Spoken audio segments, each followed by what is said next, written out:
रूस और यूक्रेन का ये युद्ध 2014 में शुरू हुआ था, जब रूस ने छुपके से क्रीमिया पर कब्जा कर लिया। फिर अप्रैल 2014 में ये और बढ़ गया, जब रूसी सेना और उनके स्थानीय समर्थकों ने यूक्रेन के डोनबास क्षेत्र का बड़ा हिस्सा ले लिया। अगले 7 साल तक ये जगह युद्ध क्षेत्र बनी रही और 14,000 से ज्यादा लोग मर चुके थे। फिर आया 24 फरवरी 2022। रूस ने यूक्रेन पर पूर्ण पैमाने पर हमला चालू कर दिया। शुरू के दिनों में रूसी सेना ने काफी तेजी से बढ़त हासिल की। यूक्रेनी सेना ने कीव और दूसरे बड़े शहर को बचाने के लिए जबरदस्त लड़ाई की। धीरे धीरे यूक्रेन ने पलटवार भी शुरू कर दिया और युद्ध भी तीव्र हो गया। नवंबर 2013 से फरवरी 2014 तक कीव के इंडिपेंडेंस स्क्वायर, जिसके मैदान भी बोलते हैं, पर लोग विरोध कर रहे थे। इसको यूरो मैदान कहा गया। ये विरोध अलग अलग चरणों से गुजरा और आखिरी में यूक्रेन के राष्ट्रपति विक्टर यानुकोविच को हटा दिया गया। इसके बाद ही यूक्रेन के पूर्वी क्षेत्रों में अलगाववादी आंदोलन और तनाव बढ़ने लगा। शुरुआत में सीन ये था कि नवंबर 2013 में यानुकोविच यूरोपियन यूनियन के साथ समझौते पर हस्ताक्षर करने को तैयार हो गया था। ईयू ने बोला कि पहले वो विपक्षी नेता यूलिया टिमोशेंको को रिहा करें और कानूनी सुधार लाएं। लेकिन जब यानुकोविच व्लादिमीर पुतिन से मॉस्को मिल गया, तो उसने योजना में बदलाव कर दिया और ईयू डील रद्द कर दी। रूस चाहता था कि यूक्रेन उसके यूरेशियन इकोनॉमिक यूनियन का हिस्सा बने, जिसमें कजाकिस्तान और बेलारूस भी शामिल होने वाले थे। ये यूनियन 2015 से शुरू होने वाला था। जैसे ही यानुकोविच ने ईयू डील से पल्ला झाड़ा, लोग सदकोन पे आ गए। ज्यादातर युवा लोग सोशल मीडिया और टेक्स्ट मैसेज के जरिए मोबिलाइज ह्यू का इस्तेमाल करते हैं। मैदान पर उनका एक पूरा कैंप बन गया। भागीदारी कभी कभी ज्यादा होती थी, लेकिन हर रविवार लाखों लोग एक साथ विरोध के लिए मैदान पर जमा हो जाते थे। एक टाइम पे तो 5 लाख लोग वहां इकट्ठा हो गए थे। शुरू में सरकार ने दंगा पुलिस भेजी, लेकिन गंभीर कार्रवाई नहीं ली। फिर 30 नवंबर की रात पुलिस को बलपूर्वक विरोध हटाने का आदेश मिला। काफी लोग घायल हो गए, लेकिन इसका उल्टा असर पड़ा, विरोध और भी आक्रामक हो गए। फिर 16 दिसंबर को पुतिन ने यूक्रेन को $15 अरब का ऋण और सस्ती गैस का ऑफर दिया, ताकि यूक्रेन का वित्तीय संकट नियंत्रण हो सके। 16 जनवरी 2014 तक यूक्रेन की संसद ने सख्त विरोधी कानूनों को पारित कर दिया, जिसमें बोलने की आजादी और एनजीओ तक पर प्रतिबंध लगाने की बात थी। ये कानून सिर्फ 12 दिन के अंदर हटा दिए गए, पर तब तक प्रदर्शनकारी और भी मजबूत हो चुके थे। यानुकोविच ने अपनी कुर्सी बचाने के लिए पीएम माइकोला अजारोव को हटा दिया और विपक्षी नेताओं आर्सेनी यात्सेन्युक और विटाली क्लिचको को सरकारी पोस्ट ऑफर की। दोनों ने मना कर दिया। बस यहीं से यूक्रेन का राजनीतिक संकट और बिगड़ने लगा। तब सरकार ने दूसरे शहरों से सशस्त्र गिरोह बुलाए, खासकर खार्किव और डोनेट्स्क से। ये लोग गाड़ियां जला रहे थे, प्रदर्शनकारी हमला कर रहे थे और पत्रकारों को अपहरण तक कर रहे थे। दूसरी तरफ विपक्ष भी मजबूत हो रहा था। स्थानीय मिलिशिया बन रही थी, जिसमें कुछ राइट सेक्टर जैसा दक्षिणपंथी समूह भी शामिल थे। अब प्रदर्शनकारी सिर्फ 20 साल के छात्र नहीं रह रहे। 30 से 40 साल के ज्यादा अनुभवी लोग भी विरोध में आ गए, जो ज्यादातर पश्चिमी यूक्रेन से थे। यूरो मैदान समर्थक कार्यकर्ताओं ने सरकारी इमारतों को कब्जा करना शुरू कर दिया। फिर 18 फरवरी को विरोध प्रदर्शन और ज्यादा हिंसक हो गए। 20 से ज्यादा लोग पुलिस के साथ झड़प में मर गए। लेकिन ये तो सिर्फ शुरुआत थी। 20 फरवरी को कीव का केंद्र एक पूरा युद्ध क्षेत्र बन गया। सरकारी बंदूकधारी इमारतों की छतों पर नहीं, प्रदर्शनकारियों पर गोलियां चलाएंगे। कम से कम 80 लोग मार दिए गए और हजारों घायल हो गए। इतने बड़े संकट के बीच 21 फरवरी को ईयू के विदेश मंत्री कीव आए, ताकि यानुकोविच और विपक्ष के बीच एक डील हो सके। समझौता ये बना कि एक राष्ट्रीय एकता सरकार बनेगी 10 दिनों में। राष्ट्रपति की सत्ता काम की जाएगी। 31 दिसंबर तक नए चुनाव होंगे। तब तक यानुकोविच राष्ट्रपति बना रहेगा। विपक्षी नेताओं ने इस डील को मान भी लिया और पुतिन ने भी ओबामा के साथ बात करके समर्थन दिखाया। लेकिन अगले ही दिन यानुकोविच चुपके से कीव छोड़ के भाग गया। संसद ने तुरंत एक्शन लिया, उसको राष्ट्रपति के पद से हटा दिया, यूलिया टिमोशेंको को जेल से रिहा किया और ओलेक्जेंडर तुर्चिनोव को कार्यवाहक राष्ट्रपति बना दिया। चुनाव की तारीख 25 मई तय हो गई है। फिर 27 फरवरी को नया सीन शुरू हो गया। क्रीमिया में लिटिल ग्रीन मैन नाम के वर्दीधारी लेकिन प्रतीकरहित सैनिक आकार संसद और सरकारी इमारतों पर कब्जा करने लगे। पहले रूस ने इनकार किया, बाद में पुष्टि हो गई कि ये रूसी सेना के ही लोग हैं। बेईमान क्रीमिया का नया प्रधानमंत्री सरगेई अक्स्योनोव को बनाया, जो चुनाव में सिर्फ 4% वोट लेके आया था। बाकी सब और भी तेजी से बदला। 25,000 रूसी सैनिक और काला सागर बेड़े की मदद से यूक्रेनी सेना को जबरदस्ती आत्मसमर्पण करवा दिया गया। 16 मार्च को एक जनमत संग्रह कराया गया, जिसमें बताया गया कि 95% लोग रूस के साथ जुड़ना चाहते हैं। दुनिया भर के विशेषज्ञों ने इसे फर्जी और अवैध बोला। पुतिन ने 2 अप्रैल को आधिकारिक तौर पर खार्किव समझौते को रद्द कर दिया, जो यूक्रेन को रूस से सस्ती गैस मिलने का समझौता था। और 9 मई को सेवस्तोपोल जाके विजय दिवस मनाओ, जैसे रूस नाजी जर्मनी के ऊपर सोवियत विजय के नाम पे मनाता है। पुतिन का कहना था कि यूक्रेन में नाजी समर्थक सरकार आ गई है, जो रूसी भाषी लोगों को निशाना बना रही है। क्या बात का कोई ठोस सबूत नहीं था, लेकिन रूसी मीडिया ने यह प्रचार पूरा साल चलाया। डोनबास की लड़ाई, रूसी छद्म युद्ध और पोरोशेंको की भूमिका। जब रूस ने क्रीमिया पर अपनी पकड़ और मजबूत कर ली, तभी यूक्रेन के पूर्वी क्षेत्र डोनेट्स्क, लुहांस्क और खार्किव में भी गड़बड़ शुरू हो गई। छोटे छोटे सशस्त्र समूह सरकारी भवनों का कब्जा करना शुरू कर दिया। फिर 11 मई को अलगाववादियों ने एक फर्जी जनमत संग्रह करा दिया और डोनेट्स्क डीएनआर और लुहांस्क एलएनआर को स्वतंत्र गणराज्य घोषित कर दिया। लेकिन खार्किव का अलगाववादी आंदोलन जल्दी ठंडा पड़ गया। डोनबास में सरकारी बलों और रूसी समर्थित मिलिशिया के बीच छोटी छोटी लड़ाइयां शुरू हो गई है।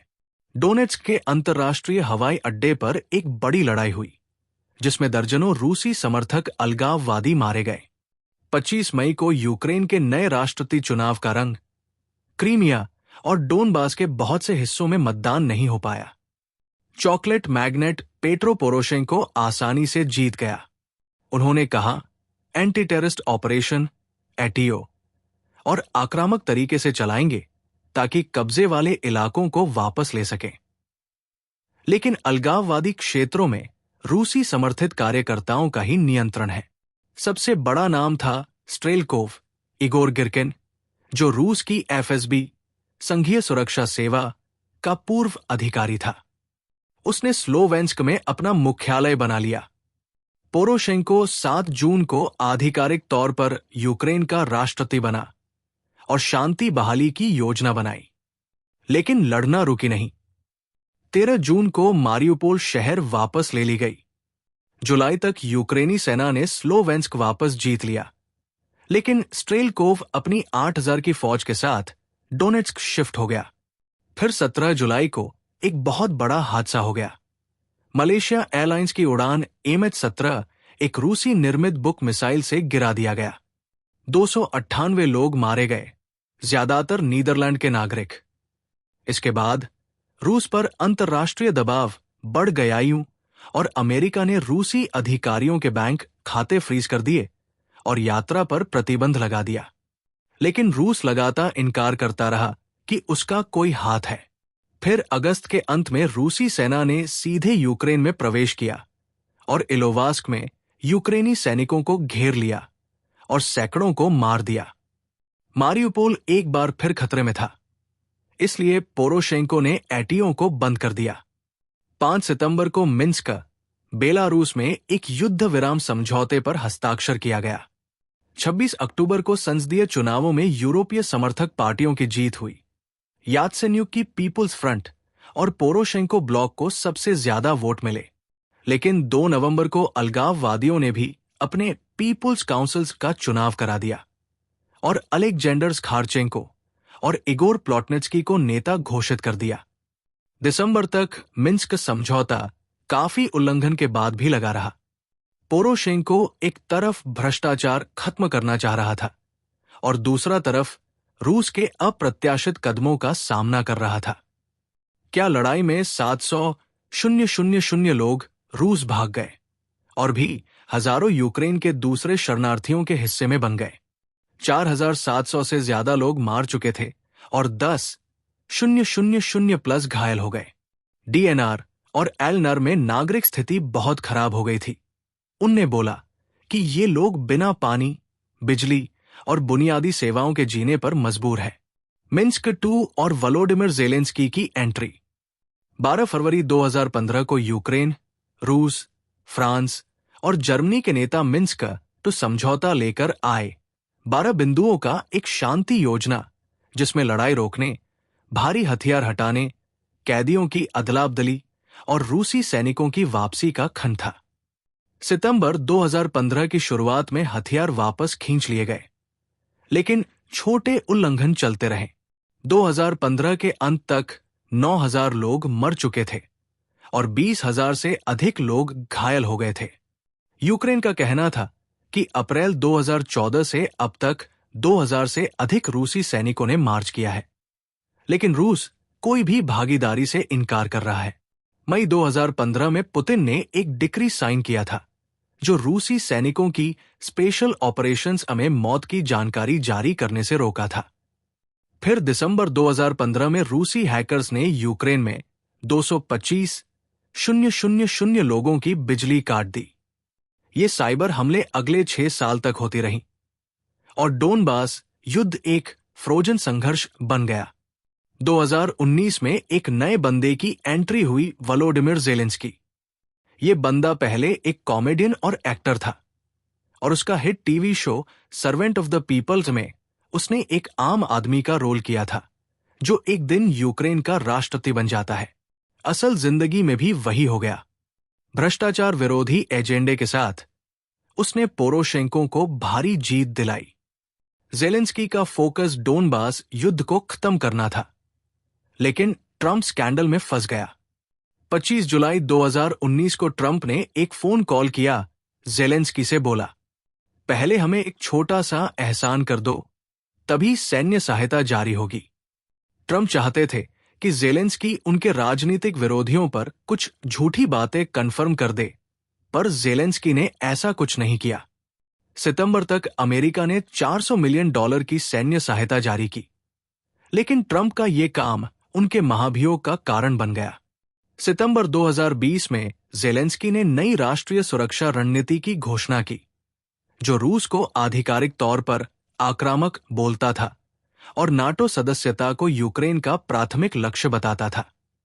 पहले यूक्रेन थोड़ी बातचीत की जगह छोड़ रहा था, लेकिन अब सीधे मॉस्को से टक्कर लेने के मूड बन रहा था। रूस का यूक्रेन पे हमला कैसे शुरुआत हुई और क्या हुआ? रूस का सैन्य निर्माण और पुतिन का विशेष सैन्य अभियान। अक्टूबर से नवंबर 2021 के आसपास रूस ने यूक्रेन की सीमा पर बड़े पैमाने पर सैन्य निर्माण शुरू कर दिया। धीरे धीरे और भी सैनिक भेज दिए। बेलारूस के संयुक्त अभ्यास के नाम पे मोल्दोवा के ट्रांसनिस्ट्रिया क्षेत्र में और रूस के कब्जे वाले क्रीमिया में। फरवरी 2022 तक पश्चिमी रक्षा विश्लेषकों का अनुमान था कि तकरीबन 1.9 लाख रूसी सैनिक यूक्रेन को चारों तरफ से घेर चुके हैं। हर तरफ से चेतावनी आ रही थी कि रूस कभी भी हमला कर सकता है, लेकिन पुतिन बार बार कह रहा था कि जो ब्लैक सी में नेवल बिल्डअप दिख रहा है वो सिर्फ एक पहले से नियोजित अभ्यास है।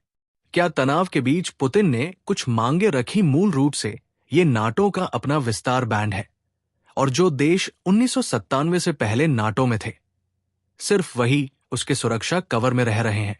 मतलब पूर्वी यूरोप और बाल्टिक देशों को नाटो की सुरक्षा न मिले। पश्चिमी देशों ने सीधा सीधा ये मांग खारिज कर दी। इसके बाद ब्रिटिश और अमेरिकी खुफिया एजेंसियों ने रूस की योजनाओं को पहले ही बेनकाब करना शुरू कर दिया, ताकि पुतिन कोई झूठा कारण देकर हमले को उचित ठहरा सके। हमले की शुरुआत। डोनेट्स्क और लुहांस्क की आजादीकरण को पहचानो। 21 फरवरी 2022 को पुतिन ने डोनेट्स्क और लुहांस्क को अलग देश मान लिया और अपनी सेना को शांतिरक्षक बोल के वहां भेज दिया। ये वही डोनबास क्षेत्र था जिसमें 2014 में रूस गुप्त रूप से शामिल था, लेकिन अब खुलेआम अपनी सैन्य भेज रहा था। पश्चिमी देशों ने रूस के बैंकों और वित्तीय संस्थानों पर प्रतिबंध लगा दिए।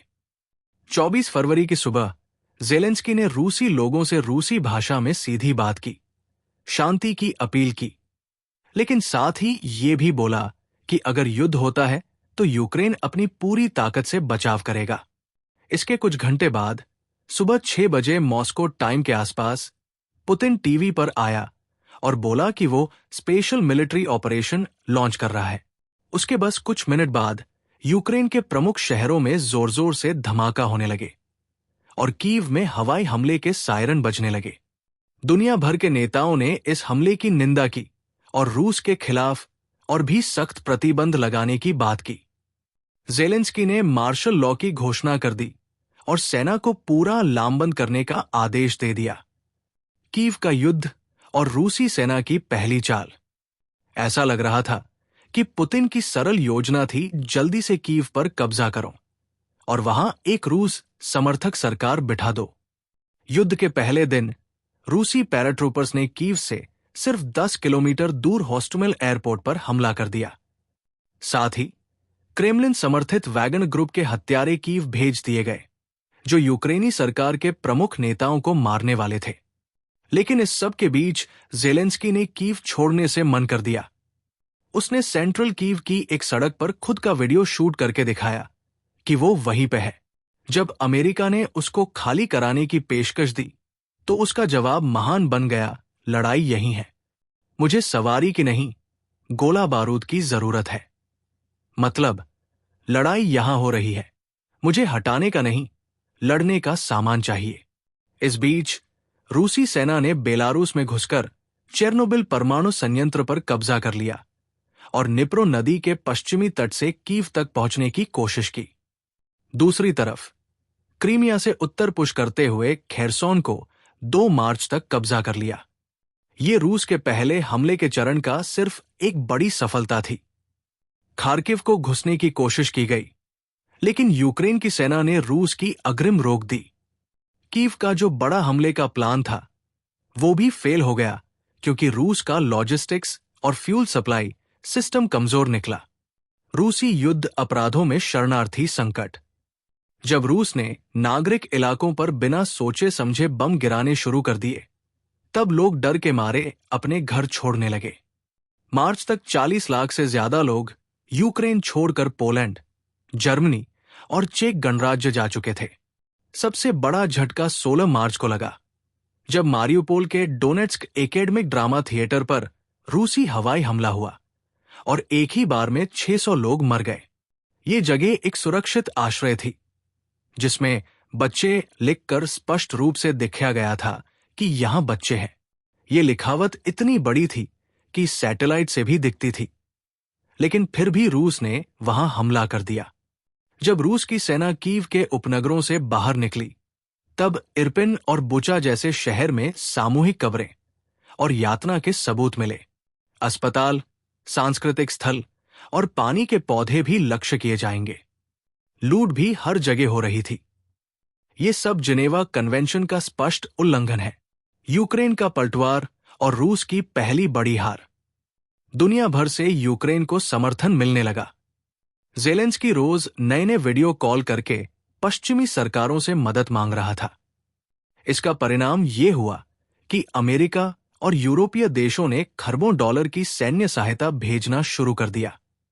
13 अप्रैल को यूक्रेन ने अपनी खुद की बनाई नेपच्यून मिसाइलों से रूसी नौसेना के सबसे बड़े युद्धपोत मॉस्को को उड़ा दिया। पहले रूस ने बोला कि जहाज में कोई छोटी सी आग लगी है, लेकिन अगली सुबह मोस्कवा उब गया। ये एक प्रतीकात्मक और रणनीतिक दोनों तरीके से बड़ी हार थी।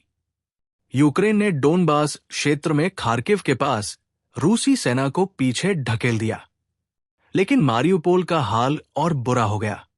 रूस ने पूरा शहर तबाह कर दिया और आखिरी बार यूक्रेनी सेना एजोवस्टल स्टील प्लांट के अंदर फंस गई। मारियुपोल में 20,000 नागरिकों की मौत हो गई और 90% शहर तबाह हो गया। नाटो विस्तार में रूस और अंतर्राष्ट्रीय अलगाव। पुतिन की ये जंग रूस के लिए बहुत महंगी पड़ने लगी। एक तरफ उसके टॉप जनरल मर गए, दूसरा तरफ मॉस्को डूब गया और सबसे बड़ी बात, रूस दुनिया भर में अकेला पड़ने लगा। पश्चिमी देशों ने इस पर इतने प्रतिबंध लगा दिए कि रूस के बैंक, उद्योग और एयरलाइंस सब पंगु हो गए। यूक्रेन को नाटो और यूरोपीय संघ का पूरा समर्थन मिलने लगा। जून 2022 में यूक्रेन को आधिकारिक तौर पर ईयू उम्मीदवार का दर्जा मिल गया। इसके अलावा फिनलैंड और स्वीडन, जो हमेशा तटस्थ देशों से रही थी, उन्हें भी नाटो से जुड़ने का फैसला ले लिया।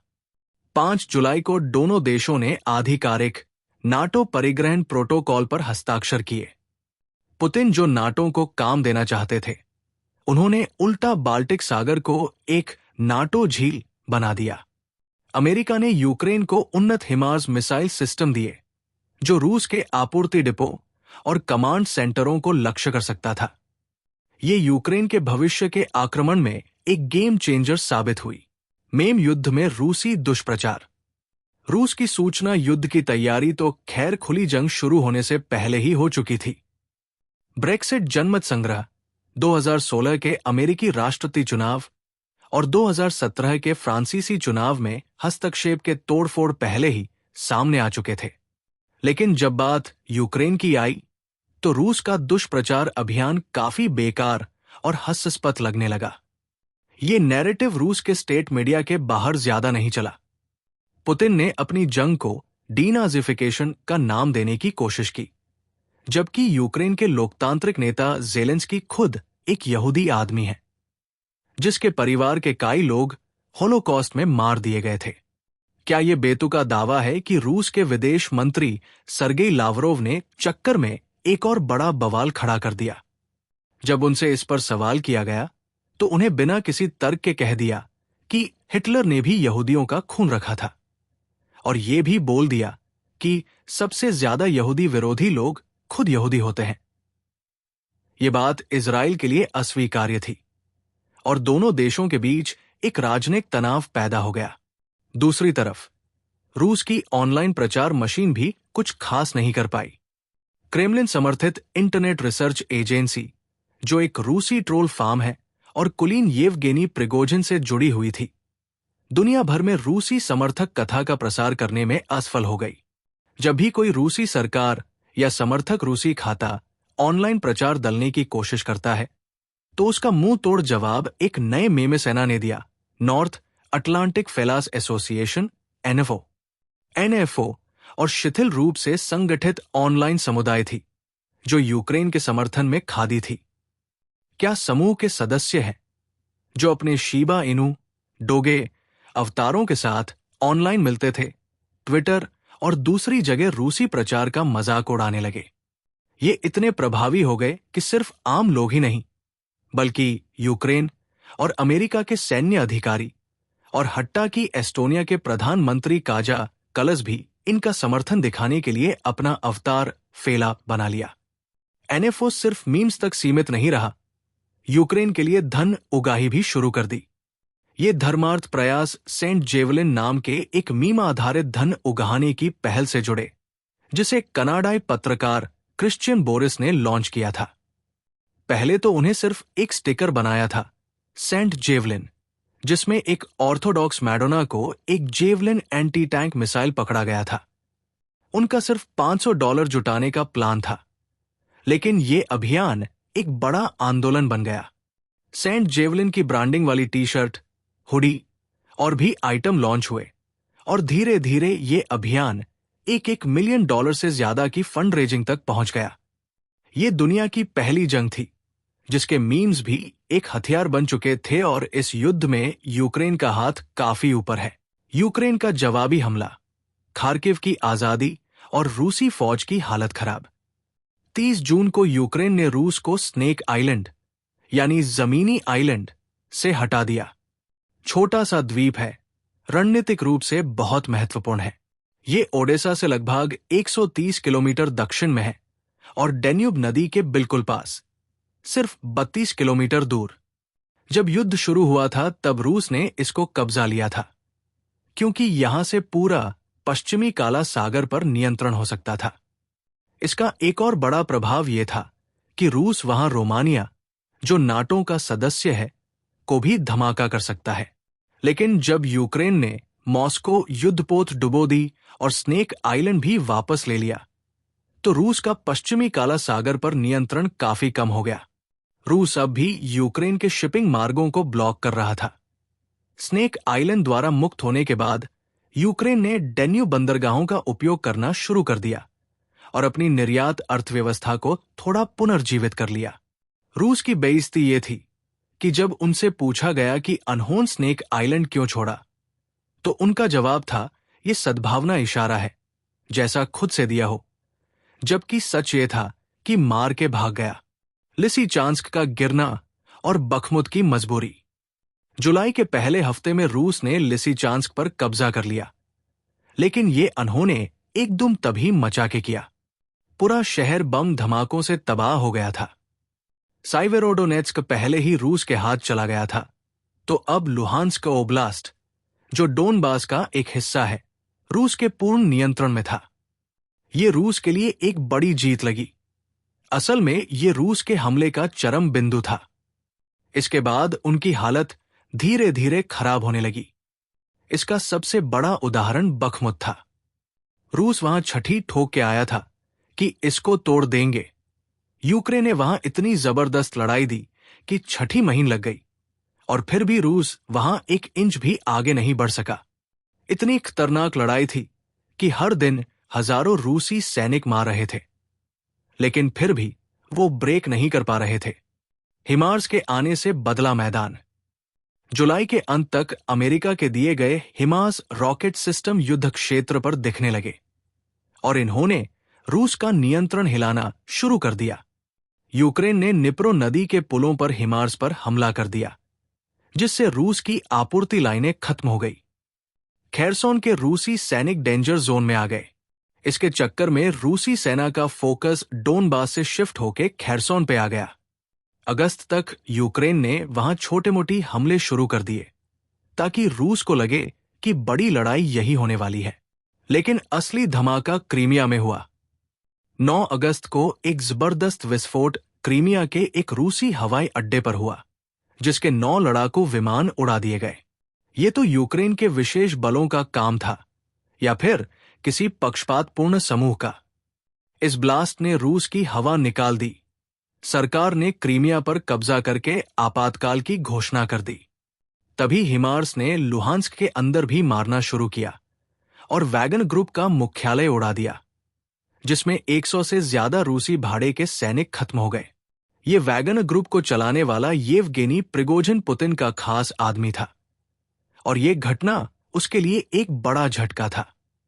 खेरसों पे ध्यान हटा तो खर्किव में छक्का मार दिया। जब रूस का पूरा ध्यान खेरसोन पे चला गया, तब यूक्रेन ने एक गेम चेंजिंग मूव किया।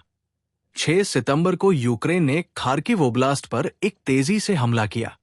रूसी रक्षा एकदम बिखर गया और सिर्फ एक हफ्ते के अंदर 3,400 वर्ग मील 800 वर्ग किमी क्षेत्र यूक्रेन ने वापस ले लिया। इज्यूम, जो रूस ने अप्रैल में कब्जा किया था, वो 10 सितंबर को यूक्रेन ने फ्री कर दिया। इसका रूस के लिए डबल नुकसान था। एक तो उनका प्रमुख सप्लाई हब हाथ से चला गया, और दूसरा, उनके सैनिक भागते समय अपना बड़ा हथियार और बारूद स्टॉक वहां छोड़ गए। इसके बाद यूक्रेन ने 1 अक्टूबर को लाइमन भी वापस ले लिया, जो एक रणनीतिक रेलवे जंक्शन है। ये जवाबी हमला करने वाले रूस के लिए एक बड़ी बेइज्जती थी। जंग के शुरू में जो क्षेत्र रूस ने जीत लिए थे, अब उनको वापस खोना पड़ रहा था।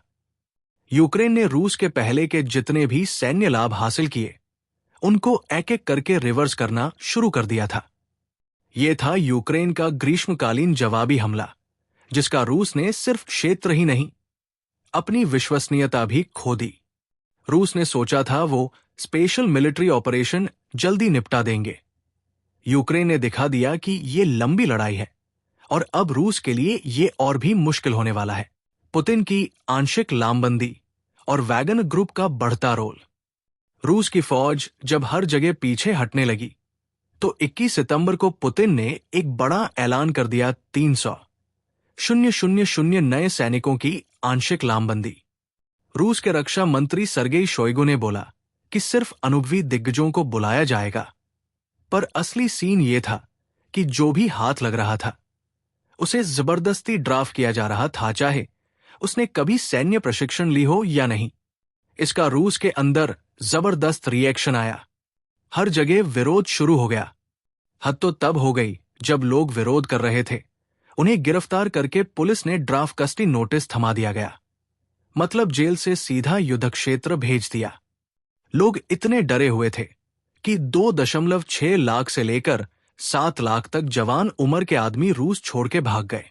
अब बात यह है कि दुनिया भर की फौजों में नए सैनिक पहले महीनों तक बेसिक ट्रेनिंग लेते हैं, फिर एडवांस ट्रेनिंग होती है। यहां रूस में जो नए मोबिक्स जुटे हुए सैनिक बुलाए गए, उन्हें सिर्फ 10 दिन के अंदर युद्ध के मैदान में मार दिया गया। इतना भी समय नहीं मिला कि ठीक से राइफल पकड़ना सीख सके। पुतिन ने कानून बना दिया कि कोई भी सेना के खिलाफ बात करेगा तो 15 साल तक जेल हो सकती है। फिर भी रूसी सोशल मीडिया पे वीडियो बाढ़ आने लगी कि कैसे ये नए रंगरूट बिना उचित प्रशिक्षण के जंग में भेज जा रहे हैं। पूरी तरह से तोप का चारा बना दिया गया, सीधा यूक्रेन के मजबूत पदों पर भेज दिया जा रहा था, बिना किसी रणनीति के। क्या वजह से जितनी उम्मीद थी कि नए सैनिक आने से रूस मजबूत होगा, वो पूरा फ्लॉप हो गया। हद तो तब हो गई जब पुतिन के खुद के समर्थक और रूसी राज्य मीडिया के बदले बदले लोग भी आंशिक लामबंदी को लेकर आलोचना करने लगे। धोखाधड़ी, जनमत संग्रह और रूस का राजनीतिक नाटक। अब जब युद्ध के मैदान में रूस की स्थिति तंग हो गई है, तो मॉस्को ने एक और राजनीतिक नौटंकी कर दिया, दिखावटी जनमत संग्रह। 23 से 27 सितंबर के बीच डोनेट्स्क, लुहांस्क, जापोरिज्जा और खेरसोन में जबरदस्ती चुनाव करवाए जाएंगे। सीन ये था कि रूसी सैनिक बंदूक लेके घर घर जा रहे थे और लोगों से बैलेट भरवा रहे थे। मतलब वोट देना नहीं, वोट निकालना था। यह सब खार्किव क्षेत्र में रूस की बड़ी हार के बाद किया गया, ताकि रूस जो क्षेत्रों पर कब्जा कर रहा था उसे जल्दी से कानूनी दिखा सके, जबकि असली नियंत्रण यूक्रेन वापस ले रहा था। क्रीमिया के 2014 वाले फर्जी जनमत संग्रह की तरह इस बार भी रूस ने घोषणा कर दी है कि सब लोग रूस के साथ आना चाहते हैं। 30 सितंबर को एक बड़ा रैली रखा गया रेड स्क्वायर में, जिसमें पुतिन ने घोषणा कर दी कि ये क्षेत्र अब रूस का हिस्सा है। पर असली कंफ्यूजन ये था कि ये लैंड रशिया ने एनेक्स तो कर लिया, पर वो पूरा कंट्रोल में भी नहीं था। जैसे खेरसोन में रशिया की फौज हर जगह पीछे हट रही थी और जापोरिजिया का आधा हिस्सा यूक्रेन के पास था। मतलब ना रणनीति स्पष्ट थी, ना प्रशासन का कोई प्लान, बस एक राजनीतिक स्टंट चल रहा था। वैगन ग्रुप का जेल से आर्मी बनाना। जब यह सब हो रहा था, तब रूस की जेलों में एक अलग ही सीन चल रहा था। येवगेनी प्रिगोजिन, जो वैगन ग्रुप का बॉस है, वो सीधा जेल में घुस के कैदियों को भर्ती कर रहा था। 13 सितंबर को एक वीडियो वायरल हुआ जिसमें प्रिगोजिन एक दंड कॉलोनी में अपराधियों से बोल रहा था, मैं वैगन ग्रुप को रिप्रेजेंट करता हूं, सुना होगा इसके बारे में। और फिर वो जेल के लोगों से कह रहा था, 6 महीने के लिए जंग लड़ो और फिर फ्री हो जाओ। अब ये वीडियो चौंकाने वाला है, क्योंकि रूस में निजी सैन्य कंपनियों पर आधिकारिक तौर पर प्रतिबंध लगा दिया गया है और क्रेमलिन हमेशा ये बोलता आया था कि वैगन ग्रुप का उन्हें कोई लेना देना नहीं है। यहां प्रिगोजिन खुद खुलेआम भर्ती कर रहा था। मतलब पुतिन ने खुद को हरी झंडी दे दी थी कि रूसी सेना के अलावा एक अलग निजी सेना भी चलेगी। और सबसे दिलचस्प बात यह थी कि पहले वैगन ग्रुप एक एलिट फोर्स थी जिसके सिर्फ 5,000 प्रशिक्षित सैनिक होते थे। अब ये एक दोषी सेना बन गई जिसके 2022 के अंत तक 50,000 से अधिक अपराधी भर्ती हो गए। अक्टूबर तक तो वैगन इतना ओपन हो गया था कि सेंट पीटर्सबर्ग में एक भव्य मुख्यालय तक खोल दिया गया। पहले ये ग्रुप शैडो में ऑपरेट करता था, अब खुल के पुतिन के लिए काम कर रहा था। रूस की बड़ी हालत ना सेना संभल रही, ना राजनीति चल रही, तो समग्र रूप से देखा जाए तो पुतिन का आंशिक लामबंदी एक पूर्ण आपदा थी। ना नए सैनिक ठीक से ट्रेन हुए, ना ही जंग में कोई फायदा मिला।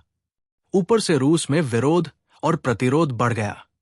जब सेना का हाल ये था, तो पुतिन ने दिखावा जनमत संग्रह का नाटक किया, जो किसी ने गंभीरता से नहीं लिया। और जब रेगुलर आर्मी फेल हो रही थी, तब वैगन ग्रुप को और ज्यादा पावर दी गई थी, जो कि पहले एक सीक्रेट मिलिशिया थी, लेकिन अब खुलेआम रूस की दूसरी आर्मी बैन हो गई थी। इसका भी नतीजा यही था कि रूस और विभाजन हो रहा था। एक तरफ पुतिन का पारंपरिक सैन्य ढांचा जो अब फ्रैक्चर हो रहा था, और दूसरी तरफ वैगनर जैसी निजी सेनाएं जो पुतिन के लिए काम कर रही थी। उनका अपना भी एजेंडा था। इसका प्रभाव आगे और भी बड़ा होने वाला था, और यही रूस की जंग का अगला बड़ा ट्विस्ट बनने वाला था। केर्च ब्रिज पर हमला और खेरसो की आजादी रूस के लिए दो बड़े झटके। 8 अक्टूबर 2022 यूक्रेन ने एक धमाकेदार हमला किया केर्च स्ट्रेट ब्रिज पर। यह ब्रिज रूस और अधिकृत क्रीमिया को जोड़ता था, और 2018 में जब यह बना था, तब पुतिन के लिए यह एक शक्ति का प्रतीक था। मतलब क्रीमिया हमारा है, यह दिखने का तरीका, पर केवल प्रतीकात्मक महत्व नहीं था। यह पुल रूस के लिए एक महत्वपूर्ण आपूर्ति मार्ग भी था, जो क्रीमिया और वहां लड़ रही रूसी फौज के लिए जीने मरने का सवाल था। हमले का अंजाम भी हॉलीवुड स्टाइल में था। विशेषज्ञों का कहना है कि यह ट्रक बम से किया गया, और विस्फोट इतना बड़ा था कि 900 फीट 275 मीटर का पुल खंड उड़ा दिया गया। ऊपर से एक ईंधन टैंकर ट्रेन भी जल गई, जो ब्रिज के दूसरे लिफ्ट से जा रही थी। रूस ने तुरंत ब्रिज की मरम्मत कराने की कोशिश की। क्रेमलिन के अनुमान के अनुसार पूरा रास्ता ब्रिज ठीक होने में 1 साल तक लग सकता है। अब पुतिन पर हमले का जवाब कैसे ना देता। 10 अक्टूबर को रूस ने पूरा यूक्रेन बम से बरस दिया। हर जगह क्रूज मिसाइलें और ईरानी शहीद 136 कामिकेज ड्रोन हमले किए जाएंगे। एनर्जी ग्रिड डैमेज हो गया, शहरों में बिजली कटौती हो गई। यूक्रेन भी शांत नहीं बैठा। नवंबर तक यूक्रेन के पास नसम्स, राष्ट्रीय उन्नत सतह से हवा में मार करने वाली मिसाइल प्रणाली आ गई, जो रूसी क्रूज मिसाइलों को रोकने के लिए अमेरिका ने दिए थे। स्पेन, फ्रांस और जर्मनी ने भी वायु रक्षा प्रणाली शुरू कर दी, और जर्मनी का गेपर्ड फ्लैगपेंजर टैंक विशेष आकर्षण बन गया, जो शहीद ड्रोन को गिराने में बहुत प्रभावी निकला।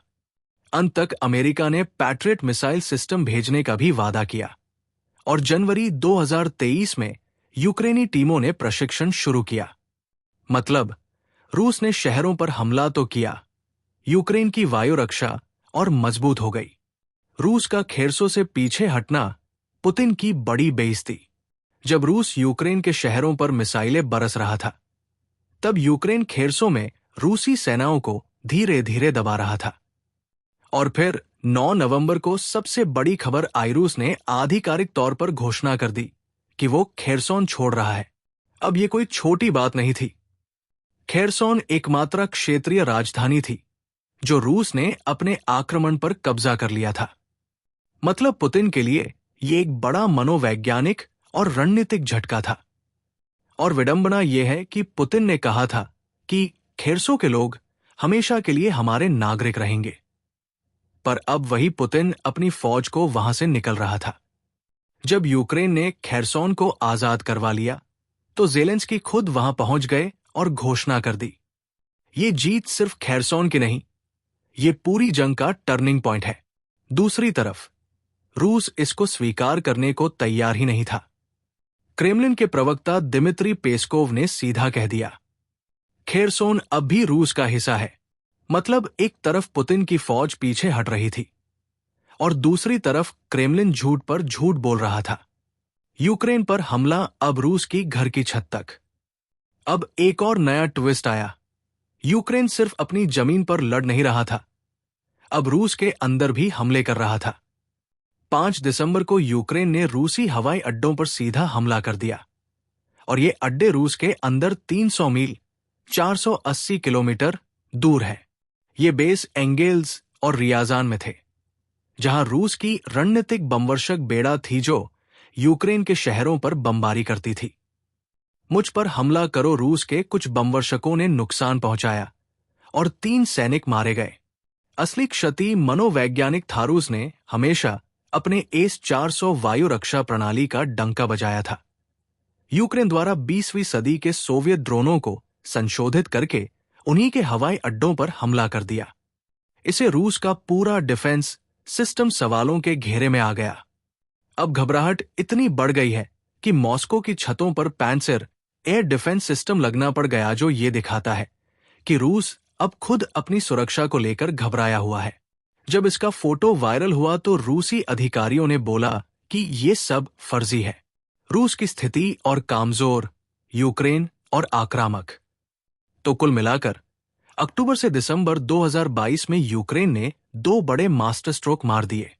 केर्च ब्रिज उड़ा दिया, रूस का प्रमुख आपूर्ति मार्ग बाधित हो गया।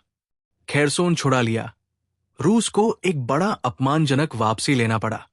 रूस के अंदर घुस के हवाई अड्डों पर हमला कर दिया, जो पुतिन के अहंकार के लिए और भी बड़ा झटका था। मतलब रूस सिर्फ शहरों पर बमबारी करके जीतने की कोशिश कर रहा था। यूक्रेन हर स्तर पर रूस को हराने में लगा था, चाहे वो युद्ध क्षेत्र हो, वायु रक्षा हो या फिर मनोवैज्ञानिक युद्ध। और इस सब का असली प्रभाव आगे जाके और बड़ा होने वाला था, जो रूस को एक और नए संकट की तरफ ले जा रहा था। 2023 से 24 की जंग, रूस का हमला फिजूल, यूक्रेन की मुश्किलें बढ़ रही थी। 2023 का सर्दियों का मौसम और फिर वसंत, रूस ने एक और बार अपनी नियमित सेना के साथ बड़ा आक्रामक लॉन्च किया। हुआ क्या? कुछ भी नहीं। रूसी सेना आगे नहीं बढ़ी और अग्रिम मोर्चे पर वही रही। दूसरी तरफ रूस के मिसाइल और ड्रोन हमले लगकर यूक्रेनी शहरों को निशाना बना रहे थे। हां, यूक्रेन की वायु रक्षा में सुधार हो रहा है। नागरिकों की मौत के कारण फिर भी धीरे धीरे बढ़ती गई। ये भी सच है कि यूक्रेन के लिए 2023 इतना सफल नहीं रहा जितना 2022 की गर्मियों में जवाबी हमला था। सबसे बड़ी दिक्कत थी बारूद की कमी, क्योंकि अमेरिका की सैन्य सहायता धीरे धीरे बंद हो रही थी। मतलब रूस भी हमला करके थक गया था और यूक्रेन भी संसाधनों के बिना ज्यादा आगे नहीं बढ़ पा रहा था। बखमुत की जंग और प्रिगोजिन की बगावत। अब सीन शिफ्ट हो गया है बखमुत के युद्ध क्षेत्र पर, जो रूस और यूक्रेन के बीच एक खूनी युद्ध क्षेत्र बन गया था। यहां वैगनर ग्रुप के बॉस प्रिगोजिन ने अपनी पूरी ताकत लगा दी। बखमुत को जीतने का एक बड़ा प्रतीकात्मक महत्व था, क्योंकि मॉस्को 1 साल से कोई ठोस जीत नहीं देख रहा था। अब वैगनर ग्रुप क्या था?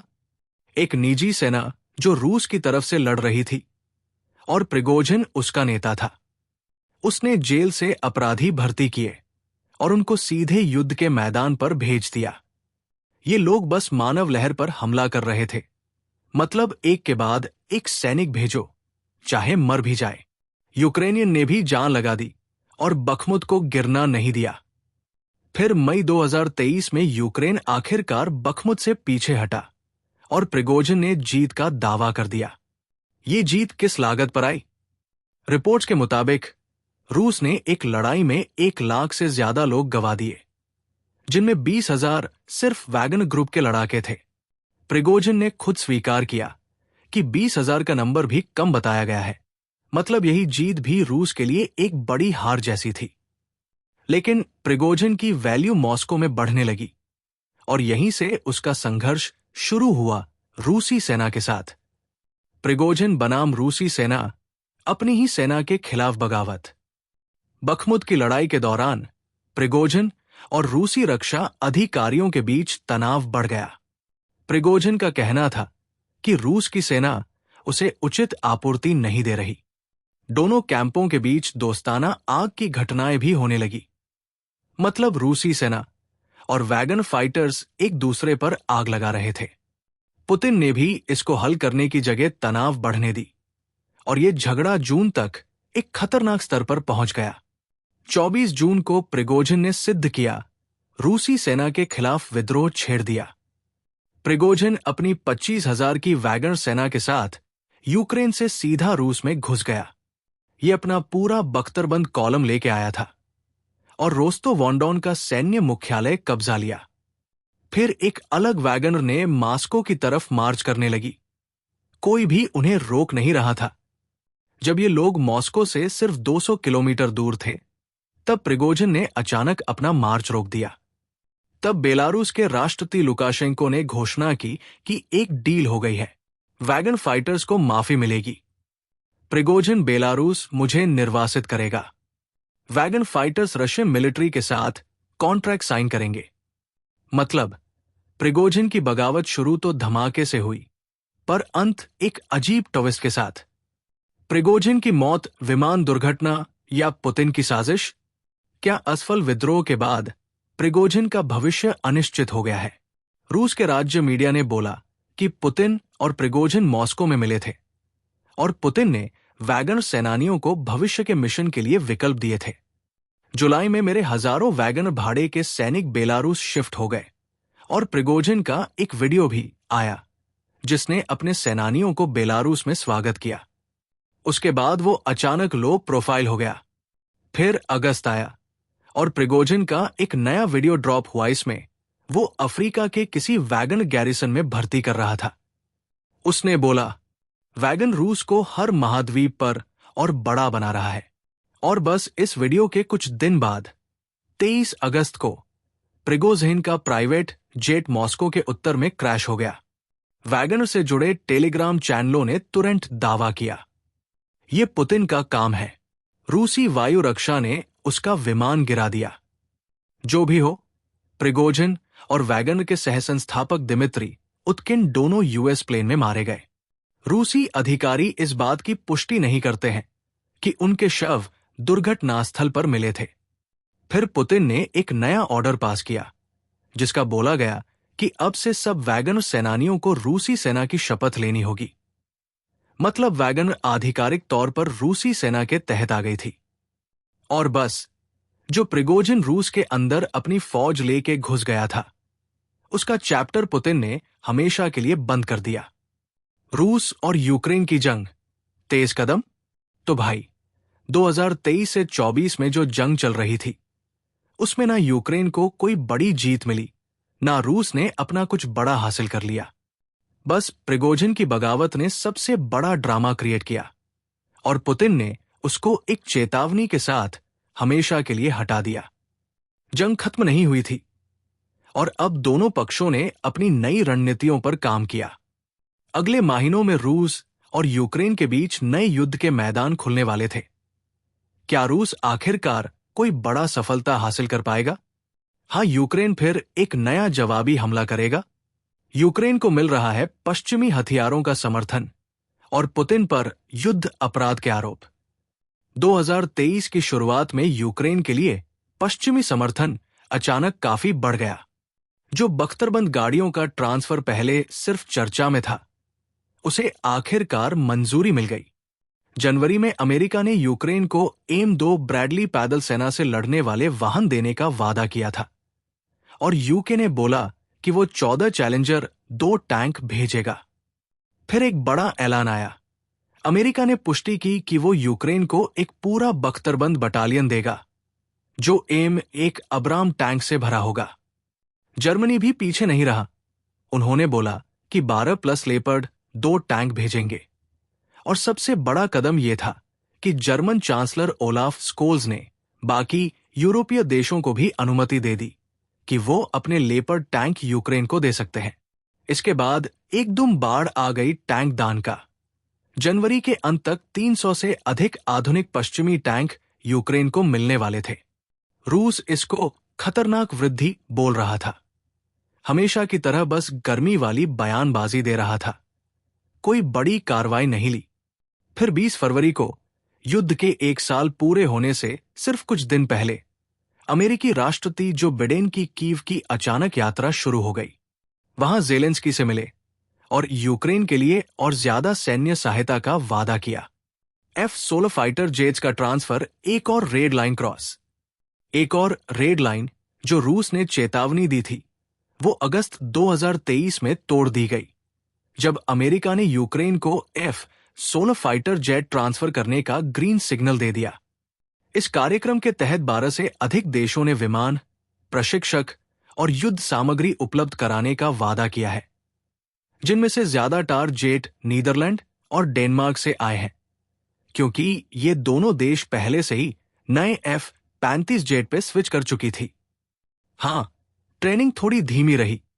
ये यूक्रेन के सोवियत काल की वायुसेना के लिए एक बड़ा अपग्रेड था। फरवरी 2024 तक एक यूक्रेनी F-16 की पहली झलक आई, जब वॉइस ऑफ अमेरिका ने एक साक्षात्कार में एक यूक्रेन लिवरेड F-16 दिखाया। इसका मतलब यूक्रेन में F-16 का उचित एकीकरण शुरू हो चुका था। अमेरिकी सैन्य सहायता पे राजनीतिक खींचतान।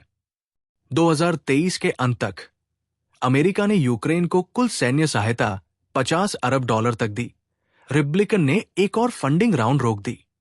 अमेरिका में जनता का समर्थन भी धीरे धीरे कम हो रहा था, खासकर रिपब्लिकन मुझे, जो ट्रंप के मैगा आंदोलन को समर्थन कर रहे थे, और यही ग्रुप पुतिन के लिए सॉफ्ट कॉर्नर दिखाने लगा था।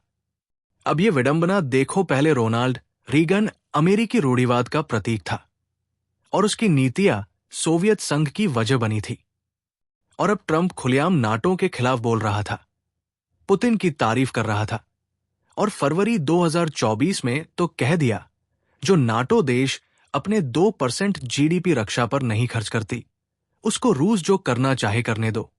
ये सब सिग्नल दिए जा रहे हैं कि यूक्रेन के लिए अमेरिका का समर्थन कब तक चलेगा, ये स्पष्ट नहीं था। यूक्रेन की रक्षा उद्योग का पुनरुद्धार। यूक्रेन के रक्षा क्षेत्र में भी 2023 में एक बड़ा शेकअप आया। जून में राज्य के स्वामित्व वाली रक्षा कंपनी उक्रोबोरोनप्रोम को आधिकारिक तौर पर भंग करके यूक्रेनी रक्षा उद्योग UDI लॉन्च किया गया एक संयुक्त स्टॉक कंपनी थी। इसको लीड करने के लिए 31 वर्षीय इंजीनियर हरमन स्मेतानिन को नियुक्त किया गया। इसका काम था भ्रष्टाचार खत्म करना, FPV ड्रोन के लिए गोला बारूद का उत्पादन बढ़ाना, यूक्रेन की सैन्य उद्योग को आधुनिक मानकों पर लाना। जर्मनी की राइनमेटॉल डिफेंस फर्म इसमें बड़ा पार्टनर बने। अक्टूबर में उन्हें UDI के साथ मिलकर संयुक्त उद्यम की घोषणा की गई। इसमें सिर्फ हथियारों की आपूर्ति नहीं थी, बल्कि यूक्रेन में विनिर्माण संयंत्र बनाना का भी प्लान था, जो फॉक्स बख्तरबंद ट्रांसपोर्ट और लिंक्स पैदल सेना से लड़ने वाले वाहन बनाएंगे। पुतिन के युद्ध अपराधों पर अंतर्राष्ट्रीय न्यायालय की कार्रवाई। एक तरफ यूक्रेन को समर्थन मिल रहा था, दूसरी तरफ रूस और पुतिन और ज्यादा अलग थलग हो रहे थे। 17 मार्च 2023 को अंतर्राष्ट्रीय आपराधिक न्यायालय ICC ने पुतिन और रूसी बाल अधिकार आयुक्त मारिया लावोवा-बेलोवा के खिलाफ गिरफ्तारी वारंट जारी किया कर युद्ध अपराध, विशेष रूप से 20,000 से अधिक यूक्रेनी बच्चों को अवैध रूप से रूस स्थानांतरित करने का मामला। इसके बाद पुतिन की अंतर्राष्ट्रीय यात्रा काफी सीमा हो गई, क्योंकि कई देशों में जाने का मतलब गिरफ्तारी होने का जोखिम था। मॉस्को ने भी अपने तारीख से जवाब दिया। ICC न्यायाधीशों और वरिष्ठ अधिकारियों ने अपने गिरफ्तारी वारंट की घोषणा के खिलाफ कर दिया। जाहिर है इसका कोई असर नहीं पड़ा। रूस की अर्थव्यवस्था अच्छी दिख रही थी, अंदर से घंटी बज रही थी। हां, रूस पर प्रतिबंध लगे थे, उसके बाहर के बाजार भी बंद हो गए थे। फिर भी 2023 में रूस की अर्थव्यवस्था बढ़ती नजर आएगी। ये कैसे? भारी सरकारी खर्च, घाटे की वित्त व्यवस्था, रूबल का स्थिर अवमूल्यन। अब जो रूस का 2024 का बजट आया, उसमें सैन्य खर्च GDP का 6% तक चली गई थी। इसका मतलब साफ है, पुतिन जंग खत्म करने के मूड में बिल्कुल भी नहीं था। IMF के प्रबंध निदेशक क्रिस्टालिना जॉर्जीवा ने भी बोला, यह पूरी तरह से सोवियत काल की अर्थव्यवस्था जैसा लग रहा है। मतलब ज्यादा उत्पादन कम खपत से, जो दीर्घकालिक में रूस की इकोनॉमी के लिए खतरनाक हो सकता है। रूस की अंतर्राष्ट्रीय छवि, एक बहिष्कृत देश। पुतिन अब दुनिया में और ज्यादा अलग थलग हो गए हैं। अगस्त में ब्रिक्स शिखर सम्मेलन में उसको व्यक्तिगत रूप से नहीं आने दिया गया, वो बस वीडियो कॉल पर शामिल हुआ। रूस ने संयुक्त राष्ट्र मानवाधिकार परिषद में वापस आने की कोशिश की। अक्टूबर तक में उनको महासभा ने स्पष्ट रूप से अस्वीकार कर दिया।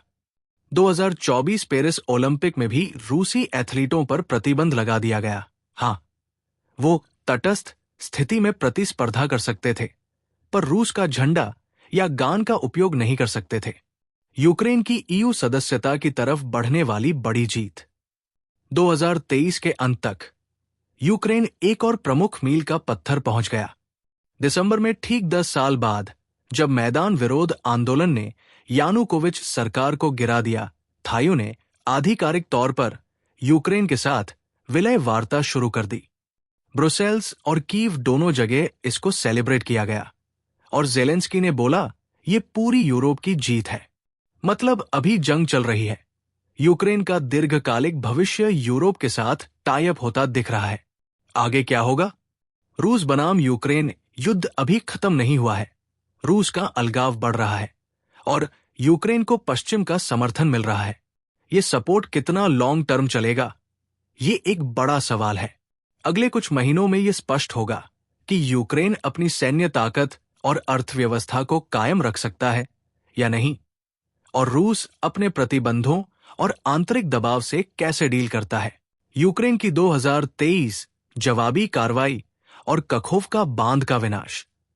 2023 में यूक्रेन की जवाबी कार्रवाई में काफी प्रत्याशा के साथ देखी जा रही थी। साल के अंत तक जमीनी हकीकत ये थी कि फ्रंट लाइंस में कोई बड़ा बदलाव नहीं आया। खेरसोन में बड़ा हमले की योजना थी, लेकिन 6 जून को रूस ने काखोवका बांध उड़ा दिया। ये एक प्रमुख जल विद्युत स्टेशन था जो निप्रो नदी पर बना था। इसके विस्फोट के बाद पूरी तरह से एक पारिस्थितिक आपदा सामने आ गई। यूरोप के सबसे बड़े जलाशयों में से एक का पानी डीनिप्रो बेसिन में बहने लगा। 240 वर्ग मील 620 वर्ग किमी का क्षेत्र बाढ़ग्रस्त हो गया है। हजारों लोग विस्थापित हो गए। 1 करोड़ लोगों का पीने का पानी चला गया। दर्जनों कस्बे पानी में डूब गए, जिसकी कृषि भूमि काफी बुरी तरह से प्रभाव हुआ। रूस और यूक्रेन दोनों के सैनिकों को निप्रो के दोनों किनारों से पीछे हटना पड़ा और पानी हटाने के बाद दोनों तरफ से हाथापाई चल रही थी कि कौन रणनीतिक पदों पर कब्जा करेगा। अक्टूबर में यूक्रेनी नौसैनिकों और विशेष बलों ने डीनिप्रो के पूर्वी तट पर छोटे छोटे हमले करना शुरू किया और नवंबर तक क्रिंकी गांव के पास एक बड़ा ब्रिजहेड सुरक्षित कर लिया। जापोरिज्जा सेक्टर में यूक्रेन ने अगस्त में रोबोटाइन टाउन को छुड़ा लिया। टोकमक तक पहुंच में रूसी डिफेंस ने उनका रास्ता रोक दिया।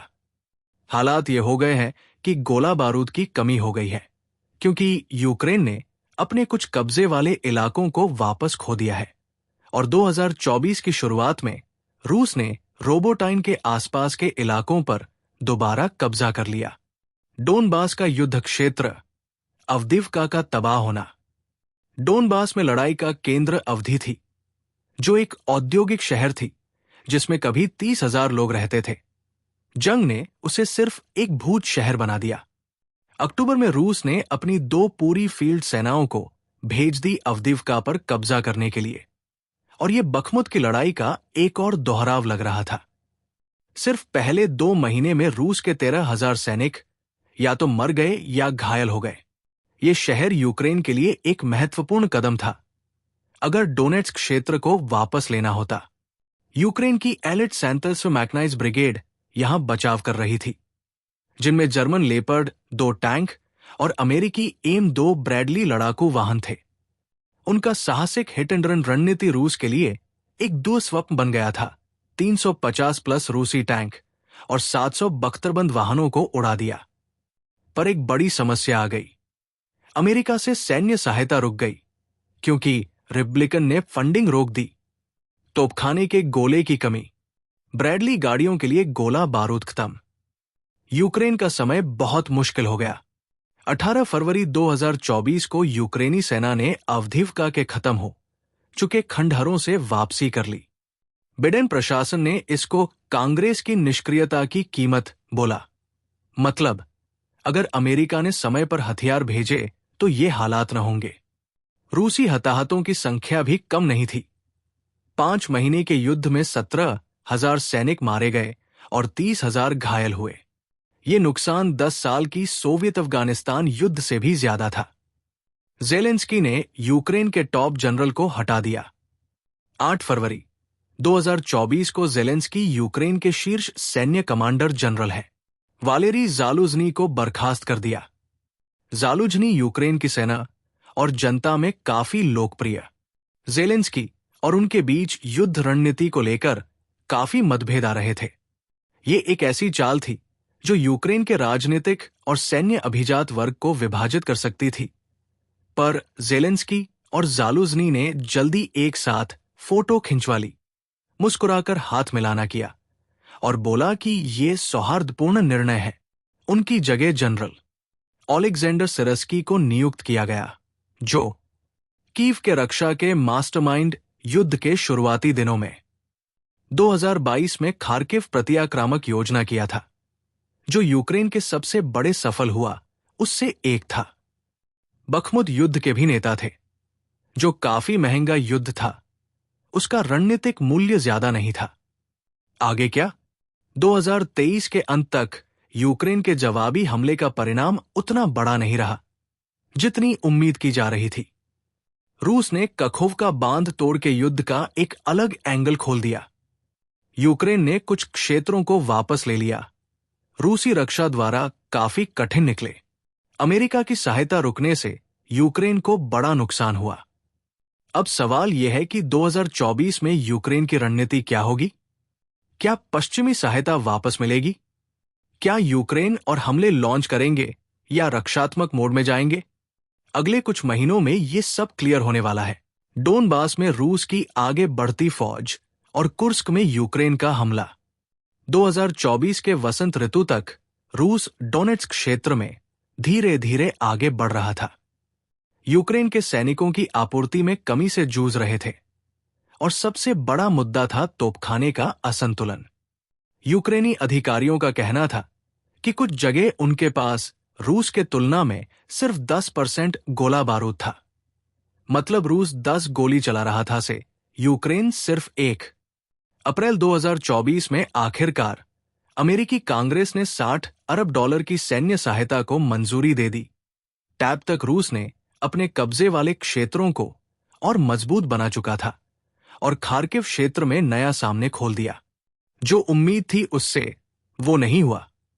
रूस का एक बड़ा वसंत या गर्मियों में आक्रामक आना था, वो फेल हो गया। पोक्रोवस पे रूस ने हमला किया, जो यूक्रेन का एक बड़ा लॉजिस्टिक्स हब है। महीनों तक चलने के बाद भी कुछ खास हासिल नहीं हुआ। हजारों रूसी सैनिक मारे गए। 500 प्लस बख्तरबंद गाड़ियां उड़ा दी गई। अक्टूबर में रूस ने वोहलेदार जीत लिया। उसके बाद काफी भारी नुकसान उठाना पड़ा। सिर्फ अक्टूबर में रूस के 1500 सैनिक हर दिन या तो मर रहे थे या घायल हो रहे थे, और फिर भी कोई बड़ा क्षेत्रीय लाभ नहीं हो रहा था। यूक्रेन का रूस के अंदर हमला कुर्स्क का नया मोर्चा। डोनबास और खार्किव में यूक्रेन ज्यादातर रक्षात्मक मोड में था। 6 अगस्त तक उन्हें एक नया सामने खोल दिया और सीधा रूस के अंदर प्रवेश मार दी। यूक्रेनी ब्रिगेड कुर्स्क क्षेत्र में घुस गई। एक के बाद एक दर्जनों कस्बों पर कब्जा कर लिया। 200,000 रूसी नागरिक वहां से भाग गए। ज़ेलेंस्की ने खुलेआम बोला कि यह हमले का एक बड़ा उद्देश्य था कि रूस के ऑपरेशन का टेम्पो तोड़ना, और यह रणनीति काफी सफल रही। रूस के पलटवार धीरे धीरे आए और तब तक यूक्रेन ने अपनी स्थिति मजबूत कर ली थी। क्या स्थिति को संभालने के लिए रूस ने उत्तर कोरिया से मदद मांगी। 11,000 उत्तर कोरियाई सैनिक कुर्स्क भीगे गए रूस की मदद करने। ये सैनिकों द्वारा केवल संख्या में मजबूत थे, युद्ध का अनुभव बिल्कुल नहीं था। क्या मॉस्को और प्योंगयांग ने सैन्य संबंध और ज्यादा मजबूत कर दिए हैं? क्या विकास को दक्षिण कोरिया ने एक गंभीर खतरा माना है और उनके राष्ट्रपति यू सुक्योल ने बोला कि अगर ऐसा चला तो वो यूक्रेन को घातक सहायता देने का सोचेंगे। अमेरिका का ATACMS का ग्रीन सिग्नल और ट्रंप की जीत। नवंबर में बिडेन ने यूक्रेन को ATACMS मिसाइलों का उपयोग करने के लिए रूस के अंदर से अनुमति ली। ये अमेरिका का एक उन्नत सामरिक बैलिस्टिक मिसाइल सिस्टम है जो पहले सिर्फ यूक्रेन के अंदर उपयोग करने की अनुमति थी। ये फैसले से डोनाल्ड ट्रंप के अमेरिकी राष्ट्रपति चुनाव जीतने के कुछ हफ्ते बाद आया। अब अनिश्चितता ये थी कि ट्रंप की सरकार आने के बाद अमेरिका का यूक्रेन को समर्थन मिलेगा या नहीं। ट्रंप के सहयोगियों के खिलाफ काफी समय से यूक्रेन युद्ध में भागीदारी के ट्रंप ने खुद बोला था कि वो एक दिन में ये युद्ध खत्म कर सकता है, पर कैसे, ये नहीं बताया। ये सब देखते हुए बिडेन की सरकार ने यूक्रेन को जितना हो सके सैन्य सहायता भेजने का फैसला ले लिया ताकि ट्रंप के आने से पहले सारी अधिकृत सैन्य मदद पहुंचाई जा सके। काले सागर में यूक्रेन का धमाकारूस की नौसेना की हालत खराब। जब यूक्रेन का जमीनी युद्ध संघर्ष कर रहा था तब उसका नौसैनिक युद्ध एकदम शीर्ष पर चल रहा था। 2014 के बाद से यूक्रेन के पास नौसेना के नाम की कोई चीज बची नहीं थी। लेकिन ड्रोन तकनीक का ऐसा कोई मतलब नहीं कि रूस की ब्लैक सी फ्लीट हिल गई। यूक्रेन के मानव रहित समुद्री ड्रोन और रूस के युद्धपोत एक एक करके उड़ा दिए। क्रूज मिसाइलों ने रूसी जहाजों और सेवस्तोपोल में काला सागर बेड़े के मुख्यालय को लक्ष्य किया। रूस का 1 किलो श्रेणी की हमला पनडुब्बी रोस्तोवोंडोम भी उड़ा दिया। ये द्वितीय विश्व युद्ध के बाद पहली बार था जब रूस ने एक पनडुब्बी युद्ध खोया हो।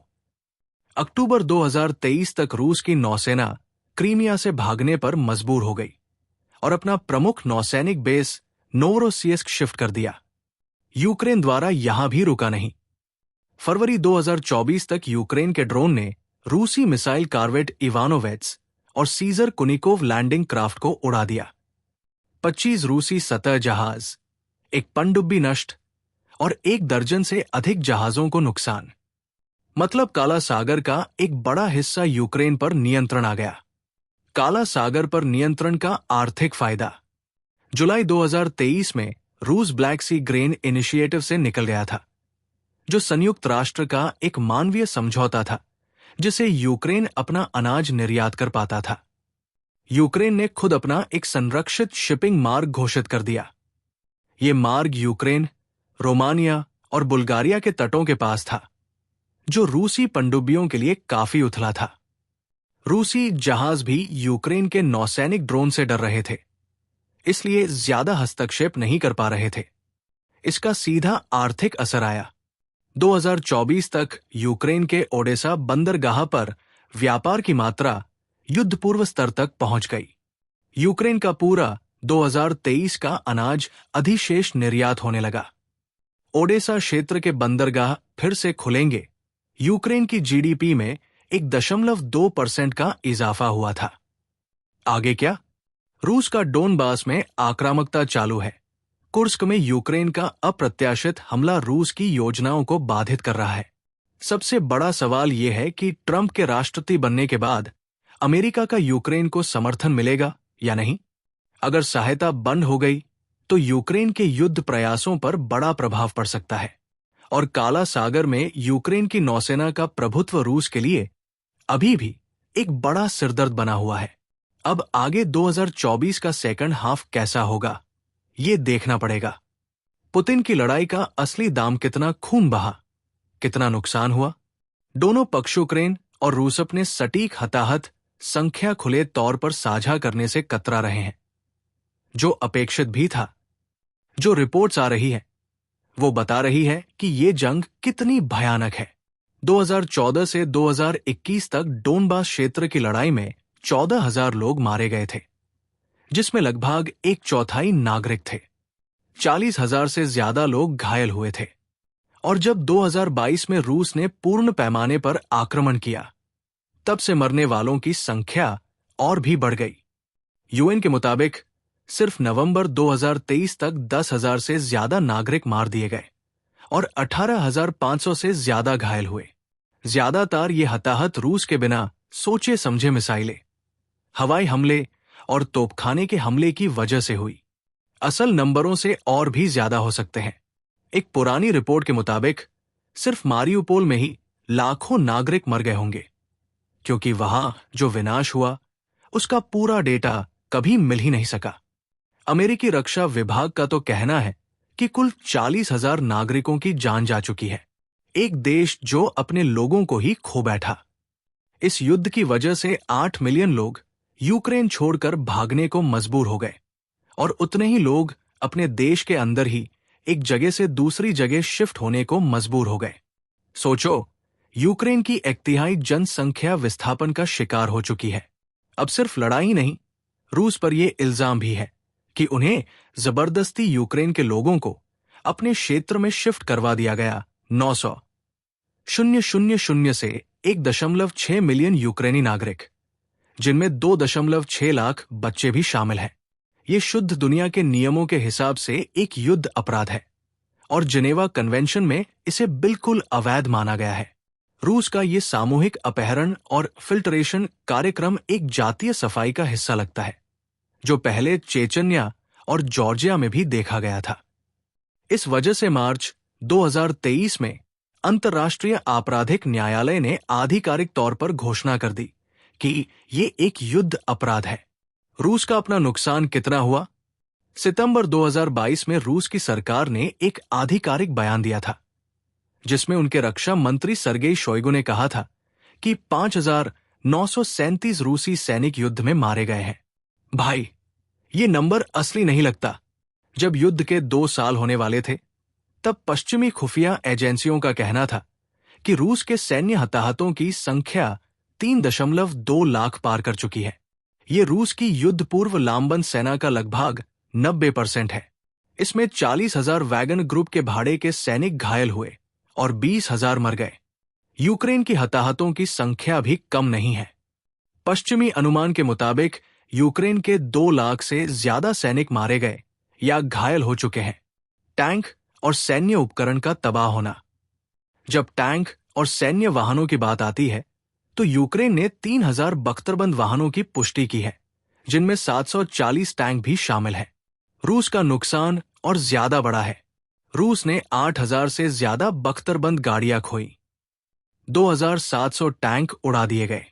सबसे दिलचस्प बात पता है क्या है? यूक्रेन ने रूस के खुद के कब्जे वाले टैंकों का इस्तेमाल करके अपना डैमेज कवर कर लिया। मतलब जो टैंक खोए, उससे ज्यादा रूस के टैंक लूट लिए। पहले साल में ही यूक्रेन ने 90 टैंकों का नेट गेन किया। रूस की फौज 20 साल पीछे चली गई। एक अनुमान के मुताबिक सिर्फ 1 साल की लड़ाई में रूस की पारंपरिक सैन्य शक्ति आधी हो चुकी थी। और 2024 तक पश्चिमी खुफिया का कहना है कि ये युद्ध ने रूस के सैन्य आधुनिकीकरण को पूरे 20 साल पीछे ढकेल दिया है। मतलब रूस जो अपनी सेना को अपग्रेड कर रहा था, उसका पूरा प्रोसेस ही फेल हो गया। तो भाई, ये सिर्फ एक युद्ध नहीं, एक पूरा आर्थिक, सैन्य और मानवीय आपदा है। और अभी भी ये स्पष्ट नहीं है कि इसका एंड गेम क्या होगा।